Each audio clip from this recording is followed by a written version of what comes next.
যাওঁতে আমাৰ তিতাবৰ টাউনতো মই বহুত কেইখন বেনাৰ দেখোঁ, ঠিক আছে। তাত লিখা আছে গাৰ্লছ হোষ্টেল। কি লিখা আছে? গাৰ্লছ হোষ্টেল, ঠিক আছে। লিখা আছে বইজ হোষ্টেল, বইজ হোষ্টেল। এতিয়া মোক ক'ব লাগে গাৰ্ল মানে এজনী, এছ মানে এপষ্ট্ৰফি এছ মানে ৰ, বয় মানে এটা, এপষ্ট্ৰফি এছ মানে ৰ। এটা ল'ৰাৰ হোষ্টেল নেকি? এজনী ছোৱালীৰ হোষ্টেল নেকি?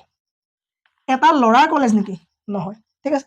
চ' ইয়াত তোমাৰ কি হৈছে, ক'ৰবাত ভুল হৈ আছে। ইয়াত কি হৈছে? ইয়াত ভুল হৈ আছে। কাৰণ তুমি ৰ মানে কি জানানে? ৰামছ ৰামছ লিখিব পাৰিনে? পাৰিছা। সুৰেশ লিখিব পাৰিম নে এনেকে আমি? সুৰেশ লিখিব পাৰিমনে? নোৱাৰো। কিয়? সুৰেশ কি হৈ যাব এইটো, হয়। চ' ইংলিছৰ পৃথিৱীখনত ৰিপিট নহ'ব। কি বস্তু? ৰিপিট নহ'ব, ঠিক আছে। চ' বয় অলৰেডি প্লুৰেল, বহুত ল'ৰা হোষ্টেল থাকে, বহুত ল'ৰা কলেজ থাকে। চ' বইজ মানে বহুত ল'ৰা, ই অলৰেডি প্লুৰেল হৈ গ'ল। আকৌ তুমি apostrophe S the boys is school নেকি? হোষ্টেল নেকি? নহয়। চ' ইয়াত তুমি কি ক'ব লাগিব? চিম্পল এৰি দিয়া, ওপৰত এপষ্ট্ৰফিটো দি পেলাই চিম্পল এৰি দিয়া, ঠিক আছে। তাৰমানে ইয়াত তুমি সুৰেশ হোম, সুৰেশ বছ, এইটো ৰ বুজাই যাব। বইজ ইয়াত তুমি এনেকৈ লিখা হোষ্টেল।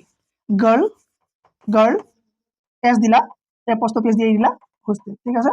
চ' তিতাবৰ যদি কোনোবাই চাই আছে বেনাৰ এইখন শুদ্ধ কৰি ল'বলৈ মই আহ্বান জনাইছোঁ, ঠিক আছে।